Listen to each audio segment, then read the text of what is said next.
Ya Tuhan, terima kasih.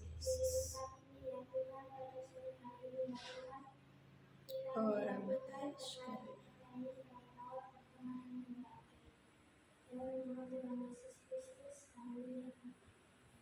Kita lanjutkan dengan pujian termasuk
Shalom, Shalom. saya tentang Baita Tuhan. Jadi beberapa hari yang lalu tuh kondisi badan tuh memang agak gak nyaman. Apa ya? Kayak kepala tuh pusing, terus perut itu juga sakit banget. Awas hari itu sih kayaknya nggak salah, Senin atau Selasa gitu. Siangnya tuh aku pergi keluar cari obat di dekat rumah ada yang jual. Di sana ada sekitar dijual setelah itu apa ya, pusing saya itu sudah agak jalan dan ya perut masih sangat mules nih, bolak balik ke kamar mandi berapa kali gitu sampai lupa saya nggak apa nggak apa besoknya itu bangun tidur tuh perut tuh udah lah rasanya kayak apa ya, sakit banget kayak mau meledak gitu. Nah pas bangun itu saya langsung pergi ke apa ya, pergi ke toilet. Nah pas toilet itu aku tuh kayak berdoa lah, semoga bisa sembuh dan menjalani hari dengan baik. Nah pas ke toilet itu sebenarnya mau cari obat. Pas mau cari obat tuh ya nggak ada habis. Nah, pas mau beli ke apotek tuh apa ya, hampir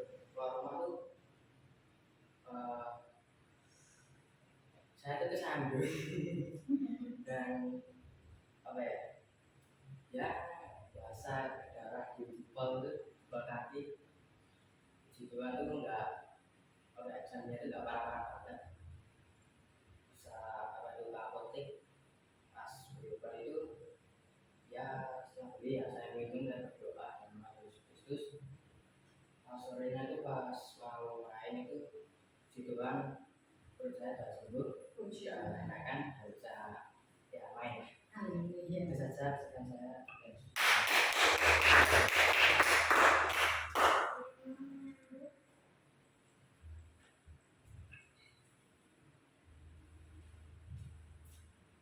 Shalom. Shalom. Jadi saya mau menyaksikan tentang pertolongan Tuhan. Jadi kemarin itu seperti biasa bangun pagi itu perutku langsung sakit, kayak mules banget.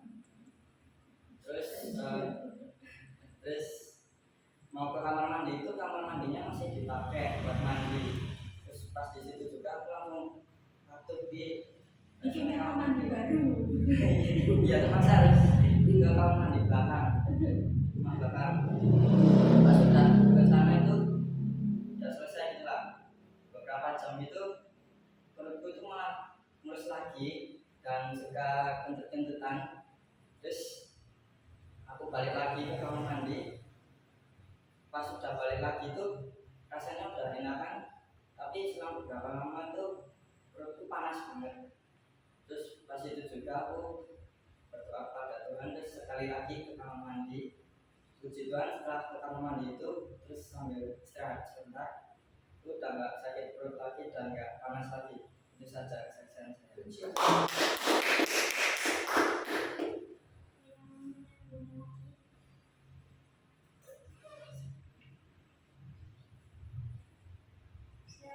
Shalom.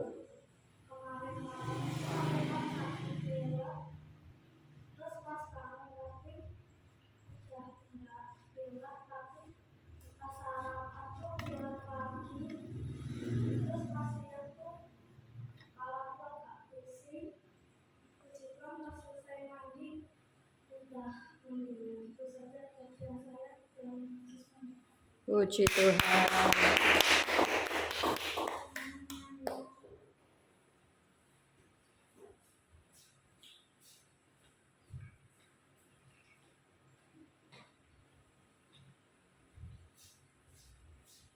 Shalom. Shalom. Saya akan menceritakan kebaikan Tuhan.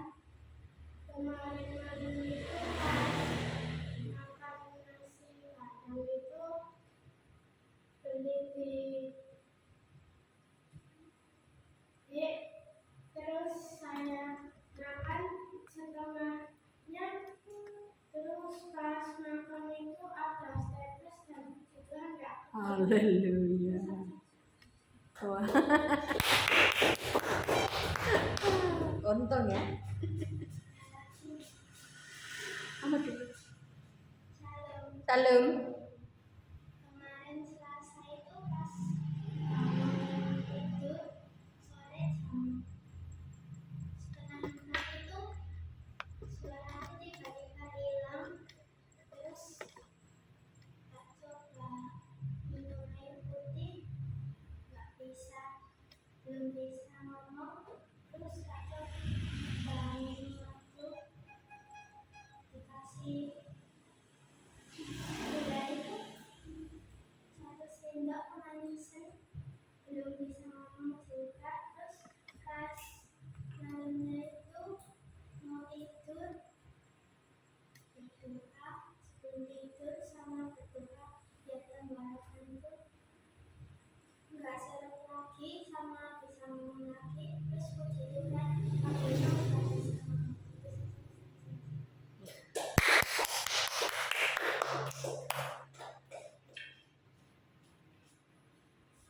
Ya, shalom. Puji Tuhan. Ya, mau juga mau saksi ya. Tuhan tuh baik, luar biasa. Yang pertama, kejadian hari ini tadi, gempa ya tadi.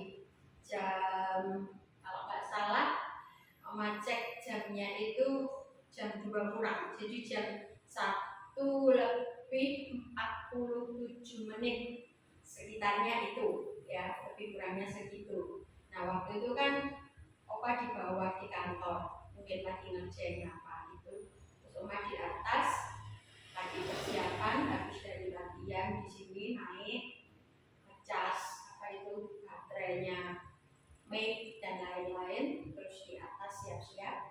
Nah duduk sebentar minum. Untungnya minumannya itu biasanya Oma tuh taruh di meja itu, ada meja kaca, terus ini ada sofa gitu, Oma sofa, minumnya taruh di meja, biasanya taruh itu.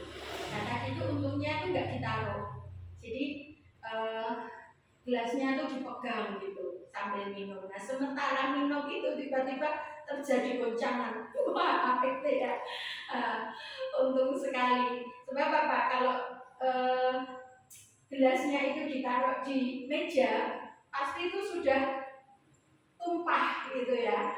Tumpahnya nggak apa-apa sih, gampang dipel, gampang dibersihkan. Tapi masalahnya kan gelas kaca loh, tumpah pecah. Nah itu repotnya, bersihkannya yang susah. Pecah gelasnya nggak apa-apa, tapi bersihkannya itu yang susah ya.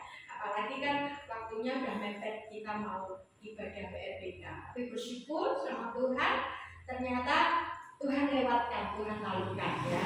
Langsung puji Tuhan gitu ya.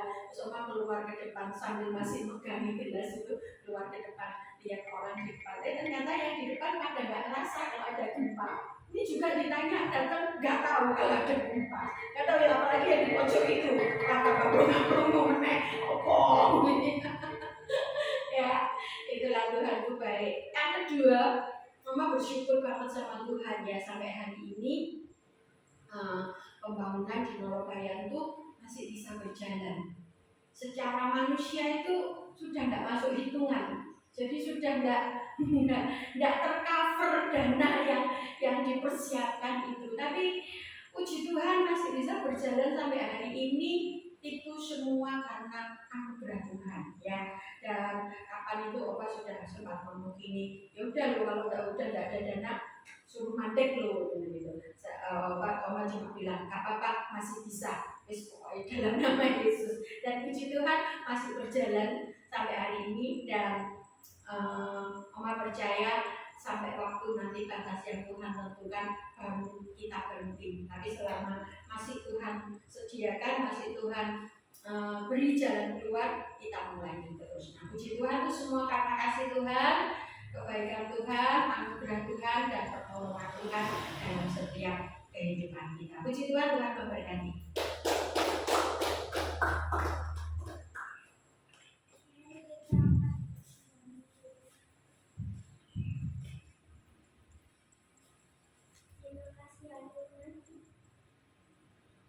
Terima kasih.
Shalom.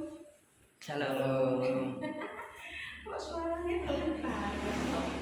Shalom. Shalom. Ya, puji Tuhan. Baik, luar biasa. PRBK melayani hari ini. Nah, ditingkatkan lagi ya. Oke. Sore ini kita akan sama-sama belajar firman Tuhan. Kita akan membaca dari kitab Amsal.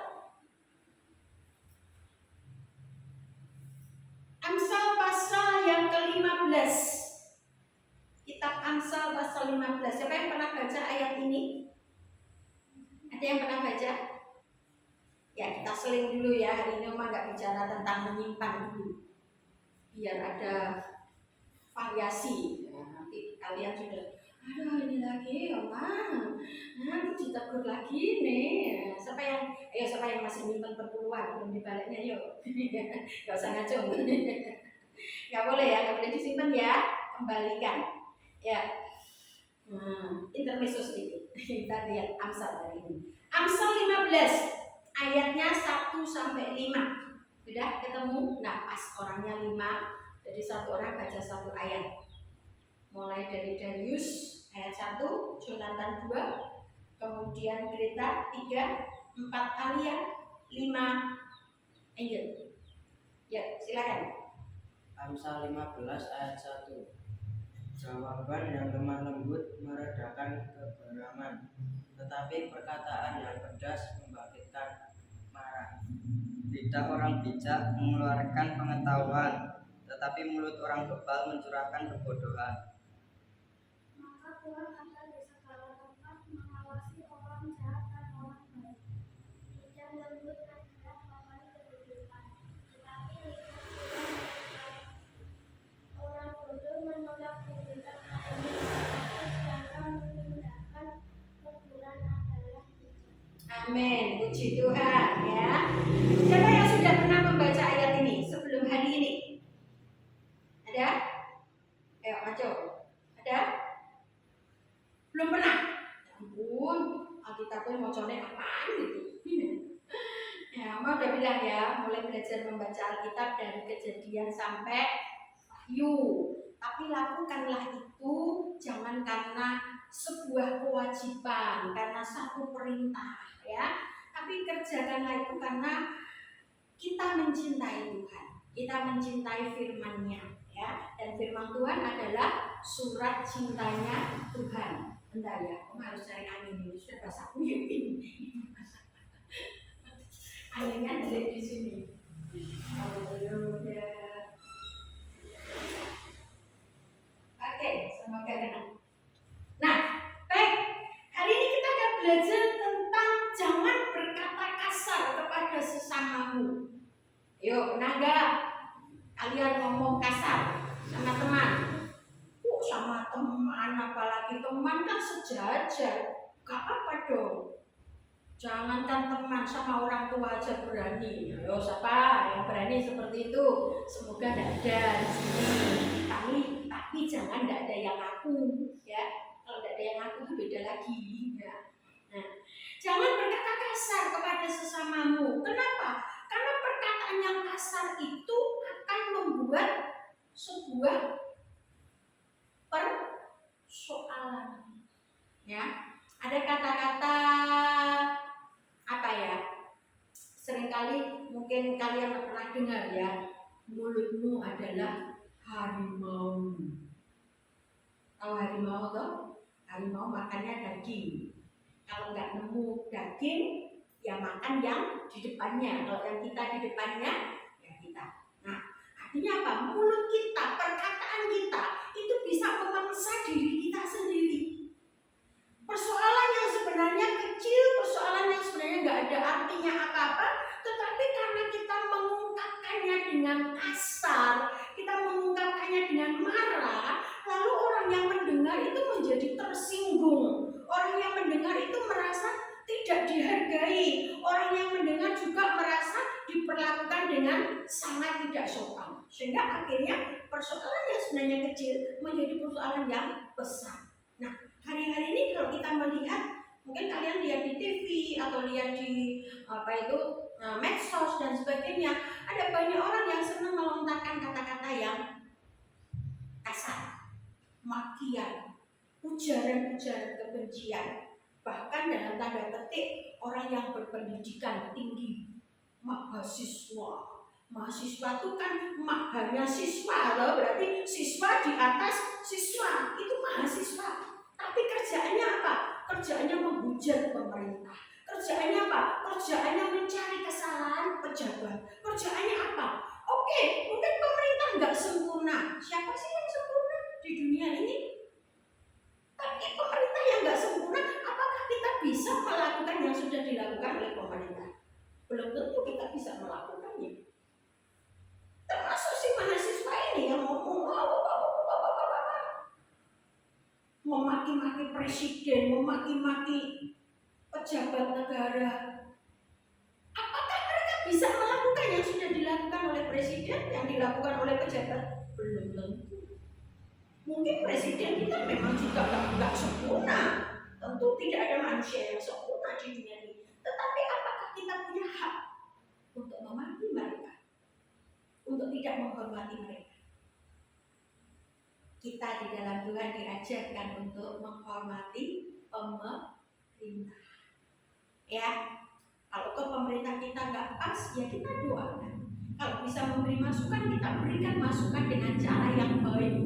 Ya toh, apalagi sekarang ini kan eranya itu terbuka ya. Orang bisa menyampaikan pendapatnya dengan bebas. Kenapa tidak menyampaikan pendapat dengan cara yang sopan? Kenapa tidak menyampaikan pendapat dengan cara yang benar? Barangkali tulis surat, barangkali tulis satu aduan lewat medsos dengan kata yang baik, dengan cara yang benar, ya, bukan dengan makian, bukan dengan kata-kata yang kasar, ya. Apalagi kalau kita ingat yang namanya Pak Jokowi, mantan presiden kita yang ke-7, itu minta ampun ya, tapi orangnya luar biasa, nggak pernah marah. Dikatain babi, dikatain anjing, dikatain aduh apalagi. Saya bilang, ya ampun, kapan hari ya kami, minggu malam,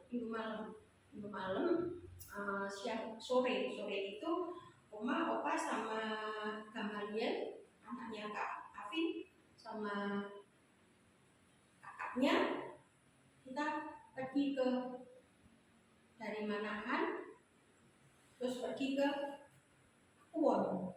Ke Depak dulu, karena yang dicari nggak ada di Depak, kita pergi ke Pakuwon akhirnya. Nah, setelah di Pakuwon ternyata ada event ya, Sondesik. Ini lagi ada acara Sondesik di Pakuwon sana. Yang mau nonton silakan, tapi jangan pas lagi ibadah ya. Mungkin hari ini masih ada, tapi boleh nanti kalau setelah ibadah selesai ya, silakan. Nah, kami pergi ke sana, tapi nggak sengaja mau nonton itu sih sebenarnya. Tapi karena ada itu, udah kita ikut nimbrung gitu. Nah, ketika ikut nimbrung mau nonton ikut yang di rooftop kan, itu di rooftop acaranya, kita lihat orangnya udah berdesel gitu ya, berdesakan penuh. Akhirnya kita naik ke parkiran yang di atasnya lagi. Lalu nonton dari parkiran itu kan ada temboknya gitu, bisa nengok gini, wah malah kelihatan gitu ya, karena memang masih kosong di situ. Terus kita nonton di situ ya, jadi yang kecil digendong gitu, terus kita nonton. Nah ternyata ketika di acara itu, sementara berjalan tiba-tiba kaget, ternyata hari itu Pak Jokowi-nya datang.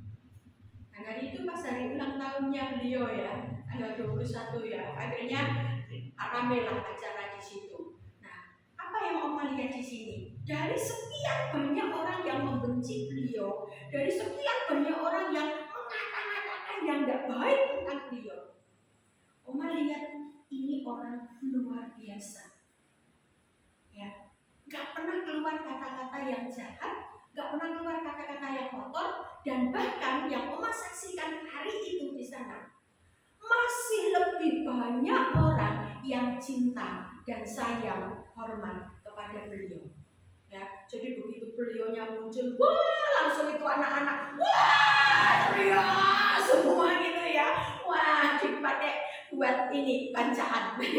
Bacaannya bukan di jotos, bukan ya, tapi di semua pengen foto, semua pengen ini lah. Oma karena Oma di atas nggak bisa ikut foto ya. Kalau mau lari turun terlalu lama ya sudah nggak apa-apa, menyaksikan saja. Sudah senang, sudah suka cita. Nah, kita lihat Pak Jokowi ini siapa? Orang yang belum mengenal Tuhan Yesus, ya kan? Bukan. Kalau beliau saja yang belum mengenal Tuhan Yesus bisa sebaik itu, bisa sesopan itu, bisa sehalus itu. Lalu bagaimana dengan kita? Yang dalam tanda petik katanya orang percaya, anak Tuhan, warga negara kerajaan sorga. Nah, ini hati-hati. Kalian kan belum sampai jadi mahasiswa. Hati-hati ya, jangan sampai nanti ketika kalian jadi mahasiswa berubah karakternya terus jadi seperti golongan itu yang suka memaki-maki, yang suka menjelek-jelekkan, yang suka berkata-kata kotor, menghujat pemimpin negara. Gak boleh. Amin. Amin. Nah, hari ini mari kita belajar. Ada beberapa hal yang kita belajar, ya. Lidah adalah salah satu anggota tubuh yang kecil. Coba dicek lidahnya. Malah dewe-dewe. Ada nggak yang lidahnya lebih besar dari pipi? Kalau lebih besar dari hidung mungkin ya, karena hidungnya kecil. Tapi kalau lebih besar dari pipi ada nggak? Nah, kalau lidahmu lebih besar dari pipi gimana? Mau nangkring di mana dia? Masa keluar gitu, meloler gitu. Lah medeni itu tambah. Iya tuh, lidah kita nggak lebih besar dari pipi. Lidah kita juga nggak lebih besar dari apa? Mulut. Oh, ya loh, kalau lebih besar dari mulut iso nggak metu?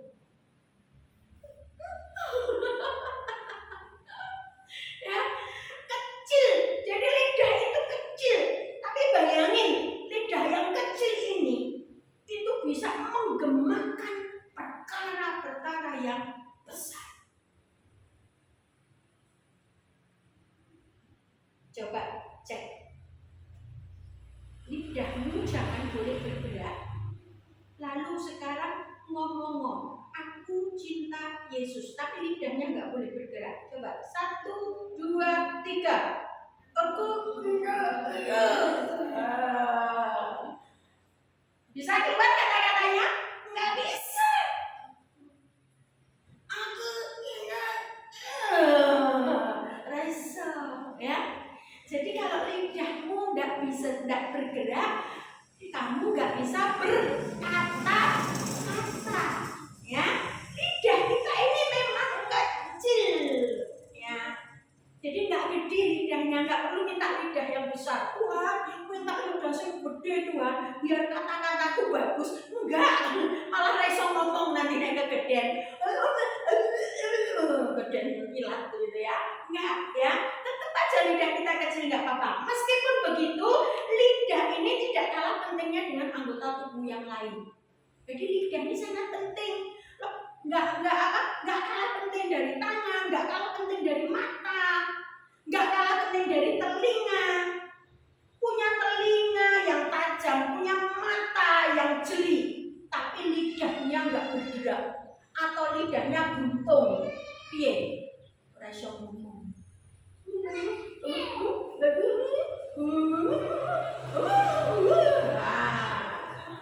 Nggak bisa. Ya, jadi bersyukurlah untuk anggota tubuh kita yang kecil ini. Tapi dari anggota tubuh kita yang kecil ini, Tuhan bisa pakai lidah kita untuk memuji Dia. Ayo, Mas suka teriak-teriak ya. Ayo suaranya dikeluarkan. Yang mimpin di sini tapi yang nyanyi di sana.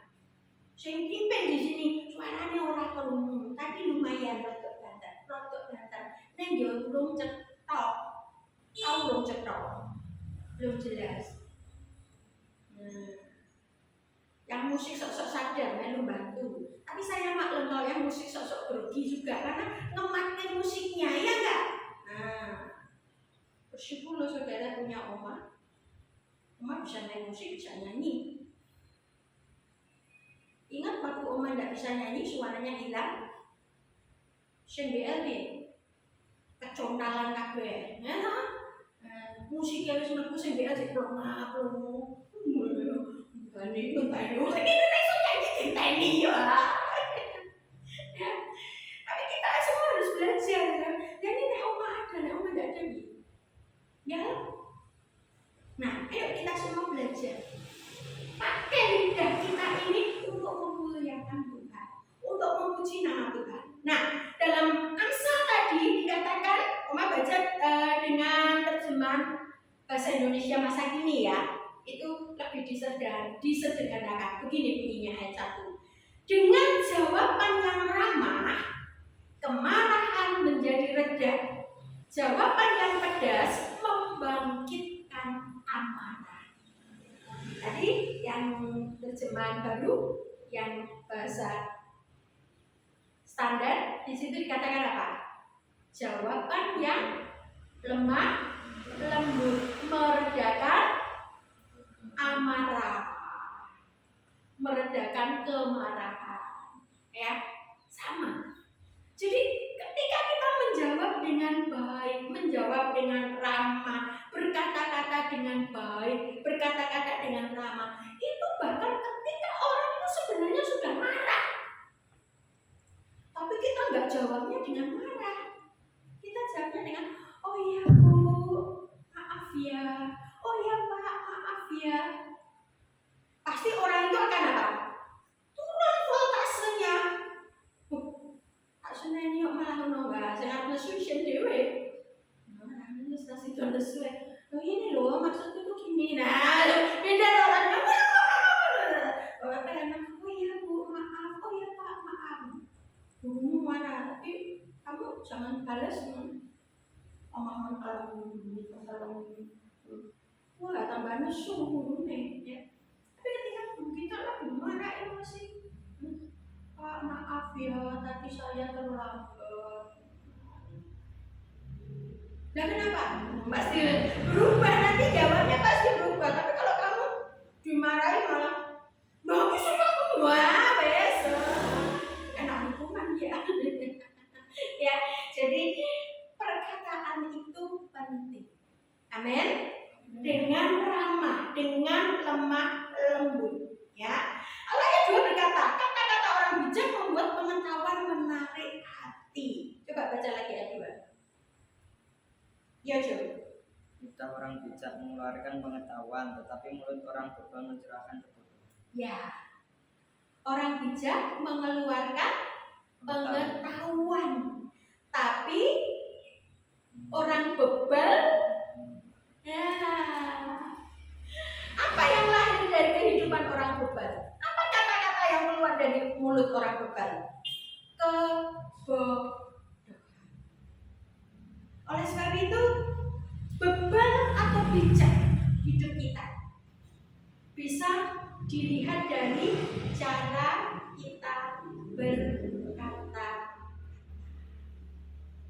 Dengan kata lain yang kita belajar hari ini, jagalah perkataan.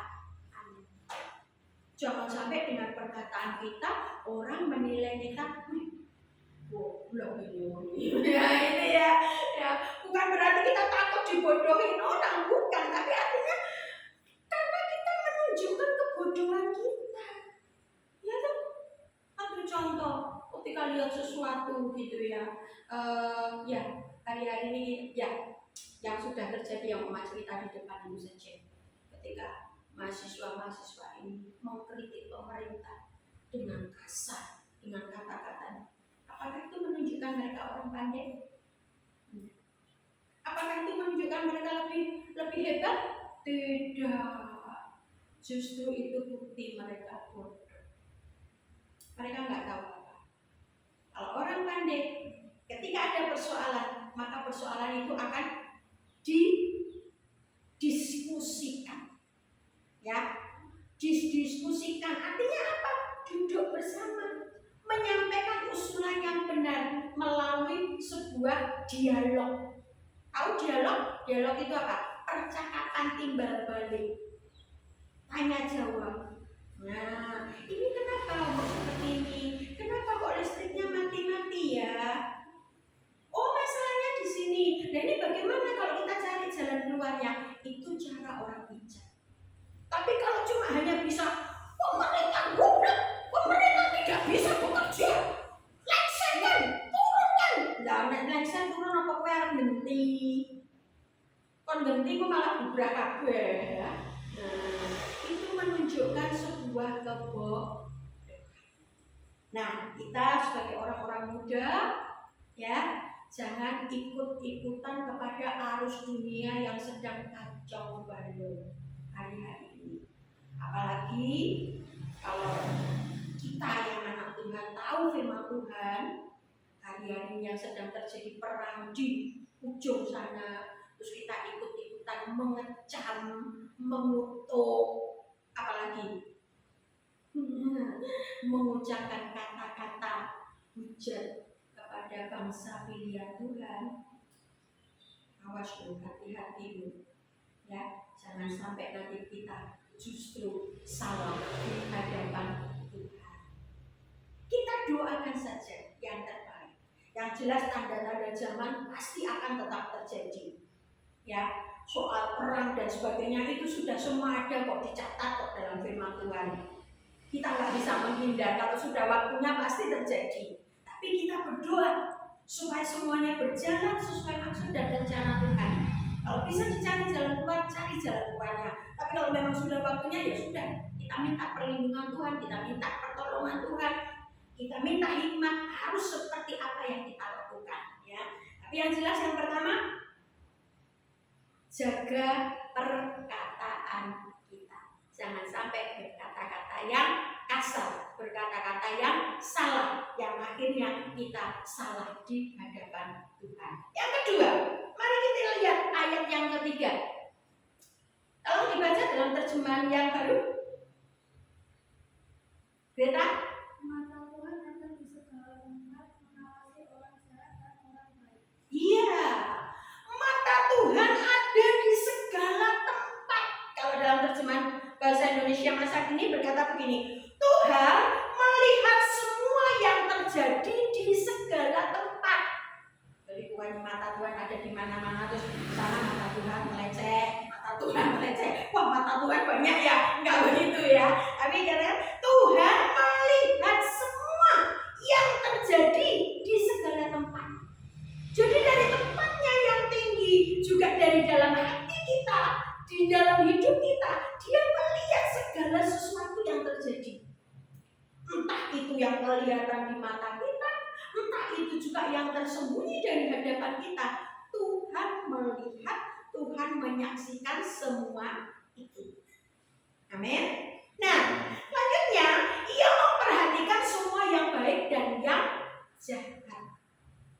Apa yang kedua yang kita belajar di sini? Apa kaitannya dengan kata-kata? Ya, yang pertama tadi, jagalah jangan berkata-kata yang kasar, yang jahat, yang akhirnya kita salah di hadapan Tuhan. Yang kedua, jangan berkata-kata yang penuh tipu muslihat. Apa itu tipu muslihat? Ada orang yang berkata begini, oh iya, silahkan dimakan, oh silahkan diminum, dihabiskan saja, tidak apa-apa. Wah, begitu yang dipersilakan makan, minum, habis, bersih, orangnya pulang. Terus yang ngomong tadi ngomong ini, kamu nanti sopan santun, ngomong tadi dintai tenang. Dek, es buah sapanci, amblas, snack, aku baru beli kemarin setoples, resik. Nah, padahal tadi ngomongnya gimana? Silakan dimakan, silakan diminum, habiskan saja. Baru ditanya tenang ngamuk.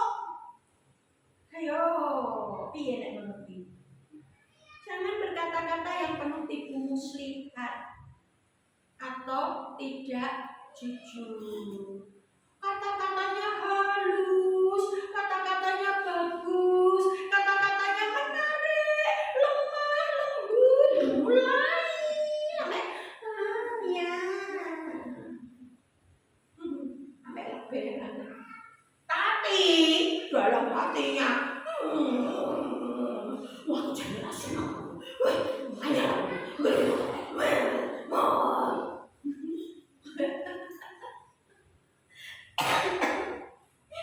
kalau hidup kita seperti itu, apakah Tuhan berkenan? Tidak dong. Mungkin manusia menilai bagus, halus kok. Orang Jawa terkenal bagus kan? Halus kan? Lemah lembut kan? Tapi apa benar lemah lembut sampai ke dalam? Belum tentu. Oma dulu waktu awal di Jawa Tengah ini bingung ya. Bingung. Karena Oma kan dari Jawa Timur, sama sih Jawanya. Cuma Jawa Timur dengan Jawa Tengah sedikit berbeda. Kalau orang Jawa Timur tuh gini, kalau dia gak seneng sama orang, dia ngomong, aku gak seneng loh sama kamu. Lah kenapa tuh? Lah kamu tuh nek dijak omong gak nyenengke, nek jawab kasar dan sebagainya, ngomong gitu. Nah, ketika orang ditegur seperti itu enak nggak? Nggak enak kan? Tapi selesai setelah itu, wes ya aku udah ngasih tahu loh ya. Ya oke, ya wes aku minta maaf.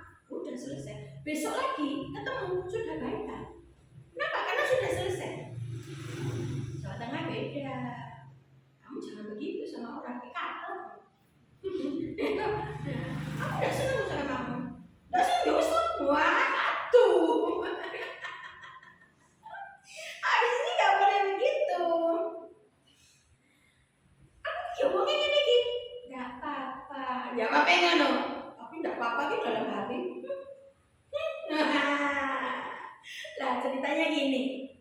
Dulu kan awal-awal gitu ya di sini, terus belum ada gereja sih, belum ada tabur bangun, belum ada. Terus kan aja Oma tahu ada 1-2 orang yang dulu pernah ibadah di gereja, sudah nggak ibadah lagi, Oma datengin gitu, terus aja, yuk ibadah lagi yuk.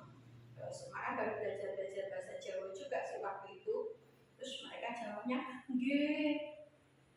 Nanti berangkat ya, nggih. Tenang loh, nanti jam 7 ya, nggih. Nah, karena Oma dengar jawaban nggih kan berarti iya toh. Oma tuh percaya banget gitu. Tak tunggu. Mana ya orang tadi ya? Enggak nanti. Nggak datang ternyata. Besoknya tak datangi lagi. Tak jawab nggih gitu. Tetap nggih. Tapi ternyata nggih itu orang kepanggil. Jadi cuma nggih di depannya, tapi belum tentu itu dilakukan. Nah, kita nggak boleh seperti itu, ya. Oh, sekarang Mama sudah tahu orang ya sekitar kita seperti itu. Jadi Mama kalau ngomong, udah nggak usah ganggu, iya enggak gitu. Metu Surabaya nih, ya. Metu asli nih, ya. Maksudnya Mama gini loh, ya udah ngomong tuh apa adanya aja. Nah, ini memang bisa ngomong iya tuh ya iya tenang. Jangan, ya besok melayani loh ya, kan sesuatu teko. Oh, lah ya lu selentekin. Ayo, siapa yang pernah seperti itu? Karena sakit beda loh ya. Lali, pelayanan lali. Masih begitu toh, masih sadar toh. Jadi besok berangkat pagi ya, 6:30 ya, sampai gereja ya. Iya Ma. 6:30. Buru-buru 6:30. Jam 7 lewat malah lagi teko pluntrung tidak merasa bersalah lagi. Wah, parah. Aduh, yang begitu bertobat loh ya, jangan diterusin loh ya, jangan diulang lagi loh ya. Ada yang pernah lali. Ya, ayo. Jadi mari kita sebagai anak-anak Tuhan jangan berkata-kata yang penuh tipu muslihat. Mungkin kalau kalian sih, Mama percaya nggak sampai sini seperti itu ya. Mungkin karena nggak disengaja. Tapi mari kita belajar mengingat apa yang kita sudah katakan iya di hadapan Tuhan, maka kita kerjakan iya itu sungguh-sungguh dalam hidup kita.